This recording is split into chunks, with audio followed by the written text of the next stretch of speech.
ये मुझे बताइए कि किस तरीके से हम क्या ऐसा करें, क्योंकि हम डैम्स अगर बना दिया तो हम सियासत किसके ऊपर करेंगे, वह हल क्या है इन चीजों का, किस तरीके से पानी को हम इस पानी को बर्बाद होने से बचाएं या इस पानी से बर्बादी को बचाएं? देखिए, आप पानी के रास्ते रोकते रहते हैं, किसी वक्त पानी आके आपका रास्ता रोकता है, फिर हम शिकवा करते हैं।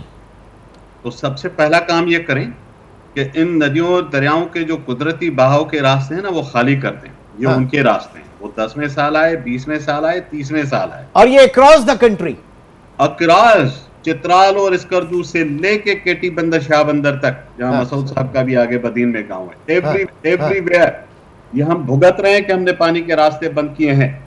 वहां के हमने टूरिज्म के नाम पे बंद किए हो, गांव बसा के बंद किए हो, कच्चे को पक्का बनाया हो, रोड और सड़कें बनाई हो, एम्बैंकमेंट्स बनाए, हमने क्या कुछ नहीं बनाया इस पानी के रास्ते में।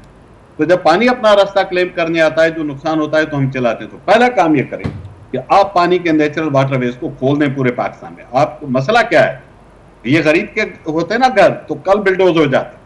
प्रॉब्लम ये है कि जिन लोगों के नाम मसूद साहब ले रहे थे, ये ऐसे बड़े बड़े ताकतवर लोगों के वहां पे घर हैं, मकान है, सोसाइटीज हैं, क्या है, खेत हैं, जमींदाराना बंद बने हुए। दरिया के अंदर बंद कोई बनाता है, अकल की हद देखें। फिर आपने सारे फॉरेस्ट काट के छोड़ दिए, तो वो पानी जिसकी वेलोसिटी को ये कुदरत का नेचुरल सिस्टम, घने आपके मालाकंड और स्कर्दू और गिलगित के जरा 25 साल का निकाले ना सैटेलाइट डेटा फॉरेस्ट का, आपको लग पता जाएगा कि हमने हशर क्या किया। पूरे पूरे पहाड़ डिन्यूटेड हैं, नंगे कर दिए। तो वो जब पानी आएगा तो उखाड़ के उनके पत्थर क्यों नहीं ले आएगा? उनके पानी के बहाव की जितनी खौफनाक रफ्तार अब आपको नजर आती है, ये क्यों हुई है?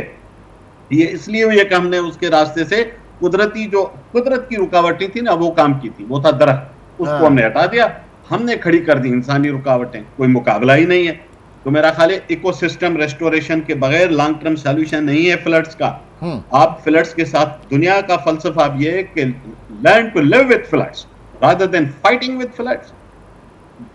इसके सैलाब के साथ लड़ने के बजाय सैलाब के साथ रहना और जीना सीखो, एक हमवार तरीके। दुनिया में मॉडल्स मौजूद है। मैं कोई शायरी या फलसफा नहीं बता रहा, मैं तो ब्रॉडर स्टेटमेंट बता रहा हूँ। कोई डिटेल में बात करे तो हम कर सकते हैं। रिवर का ओरिजिनल इकोसिस्टम रिस्टोर करना पड़ेगा, तमाम रिवर्स का, पाकिस्तान के जहां भी हैं, तब जाके आपकी कुछ बचत होगी। ये सदियों से इतने आते थे। 1976 में इससे बड़े सैलाब आए थे। 2014 में जनाब ने इतना ही सैलाब उठाया था। 90s में झेलम ने इससे बड़ा सैलाब उठाए थे। क्लाउड बस्ट का तो ट्रम आज ईजाद हुआ है ना। क्या पहले इतनी शदीद बारिशें और ये क्लाउड नहीं फटते थे? बिल्कुल फटते थे, किसी से पूछ लें जाके। अभी हमें टर्मिनोलॉजी आ गई है। ये नई चीजें नहीं है। हमने, आपने बात की थी ना, क्या सीखा था? हमने ये सीखा कि पानी के रास्ते रोक के वहां रुकावटें बनाओ, और कल फिर हम खुदा न खासा डेबरी ढूंढते रहे उन्हीं चीजों। We need a paradigm shift complete. और ये पैराडाइम शिफ्ट कैसे होगा डॉक्टर साहब? ये पैराडाइम शिफ्ट कैसे होगा? और दूसरा ये कि आपने इंडिया में भी देखा, वहाँ पे जिस तरीके से उन्होंने डैम्स बनाए, उन्होंने उस पानी को रोका। हमारे यहाँ ये कितना बड़ा फ़र्क नज़र आता है दोनों चीज़ों में। हम हमेशा ये तो कहते हैं कि जनाब बगैर बताए पानी छोड़ दिया और यहाँ पे मुसीबत हो गई सारी, लेकिन जो डैम्स बनाए वहाँ पर उन्होंने अपने लिए रिजर्व किया, उस पानी को प्रिजर्व किया। हम क्यों नहीं कर सके? हम देखिए, इसके एक नॉन टेक्निकल रीज़न ये है कि Pakistani people most of the time go against the dam, और ये कालाबाग डैम के हिसाब से के टाइम से स्टार्ट हुआ कि एक आम लोग जो हैं वो समझते हैं कि डैम अगर हम बना देंगे तो उसमें नुकसान ज़्यादा है हमारा और फ़ायदा कम है। सारी दुनिया, इंडिया में 6000 से ऊपर डैम है। 6000 से ऊपर डैम, और पाकिस्तान में मेरे ख्याल से पाकिस्तान में 60s के बाद से कोई डैम नहीं बना। 263 एक नंबर मुझे याद है, जो 263 छोटे बड़े सारे मिला के, ठीक है। कोई कंपैरिजन बनता है? क्या हमने देखिए, डैम क्या करता है? कंट्रोल करता है वाटर को, और आपकी मर्ज़ी से रिलीज़ करता है और आपकी मर्ज़ी से पानी रुकता है, ठीक है ना। अब मैं कालाबाग डैम की यहाँ पे नहीं बात कर रहा, इसलिए कि आपका क्वेश्चन कालाबाग डैम से नहीं है, लेकिन मैं जनरल काला बाग हो, पीला बाग हो, नीला बाग हो, जो भी हो। हाँ, लेकिन मेरे नज़दीक सिर्फ एक स्टेटमेंट है कि कालाबाग डैम का होना बहुत ज़रूरी था, स्पेशली सिंध के लिए। ये जो 3 दरिया जहां से अभी सैलाब आया है, वहां कालाबाग डैम उनसे डॉक्टर साहब को बेहतर पता होगा ज्योग्राफी का, ये कालाबाग डैम को कहाँ पे रोकता?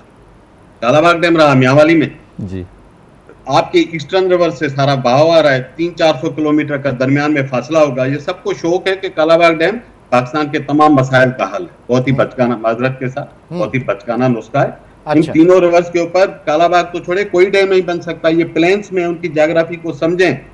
एक उन्होंने मेड रांझा और चिन्योट के करीब डैम प्रपोज किया हुआ 1-1 मिलियन एकड़ फीट का। ये 3 दिन में 6 मिलियन एकड़ फीट कम से कम पानी नीचे जा चुका है। कादराबाद के बैरेज बचाने के लिए आपको ब्लास्ट करना पड़ गया। बिल्कुल, ये 1 मिलियन एकड़ फीट का अगर डैम होता खुदा न खासा ये फटता। 2023 में लिबिया में देरेना सिटी में 2 डैम फटे हैं। रही बात के डैम पानी को फ्लड्स को रोकते हैं, ये भी पुराना फलसफा है, फ्लड को रोकते नहीं है, टेम्पररी डिले देते हैं शायद। 2010 में 50-60 मिलियन एकड़ फीट पानी नीचे उतरा। कालाबाग डैम बेचारे की कैपेसिटी बनाई गई है 6 मिलियन एकड़। कितना पानी रोकता? आप कितने डैम बना सकते हैं? हाँ। इंडिया के दरिया के साइज और ज्योग्राफी का रकबा भी कंपेयर करें, उनके नाले भी देखें। अकेले एक स्टेट के अंदर नाले आपके पूरे पाकिस्तान से ज्यादा हैं, तो ऐसे नंबर कंपेयर नहीं होते। आपकी ज्योग्राफी, आपका टेरेन, आपके वाटर शेयरिंग के प्रिंसिपल्स, आपके फ्लड की फ्रीक्वेंसी, दसियों वेरिएबल्स हैं। डैम कोई बच्चों की खेल है कि कल आप बना के बैठ जाएं। मैं तो कहता हूं शुक्र करें कि इस वक्त चिन्योट और मडरांझा में डैम नहीं थे, उनको बचाना हमारे लिए अजाब हो जाता। 1-1 मिलियन फीट के छोटे डैम प्रपोज हैं, प्लेन्स में डैम नहीं बनते। कालाबाग डैम पे डिबेट इतनी हुई है, दर्जनों हजारों डॉक्यूमेंट्स हैं डॉक्टर साहब, और आप जब चाहेंगे हम कर सकते हैं। नहीं तो अदर देन दिस सर, इसके अलावा भी तो बहुत डैम्स दीगर बन सकते थे ना। जरूर है, अगर कालाबाग के ऊपर पॉलिटिक्स है, उसके ऊपर एक कंसेंसस नहीं है, तो इसका मतलब ये थोड़ी कि आप डैम्स ही ना बनाएं। तो 20 साल से बादशाह डैम क्यों नहीं बन रहा? 25 साल हो गए, 5 मरतबा इफ्तिताह हुआ है। उसको तो एकनिक ने अप्रूव किया हुआ है ना, उसको किसी ने रोका है क्या? क्यों नहीं बन रहा 25 साल से? ये बताइए। नीलम झेलम डैम बना ना, किसी ने पूछा है? 500 से अरब रुपए का प्रोजेक्ट था, फेल हुआ पड़ा है, बिजली नहीं बनती, कोई सवाल कर सकता है? आपका दूसरा जो इधर दूसरा डैम है बादशाह के नीचे, दासू, उसकी कीमत तिगनी हो गई। उसको इतने साल हो गए, वो नहीं पूरा हो रहा।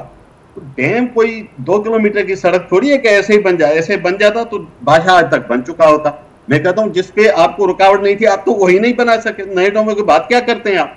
कैपेसिटी है हमारे पास, सलाहियत है, मसाइल हैं।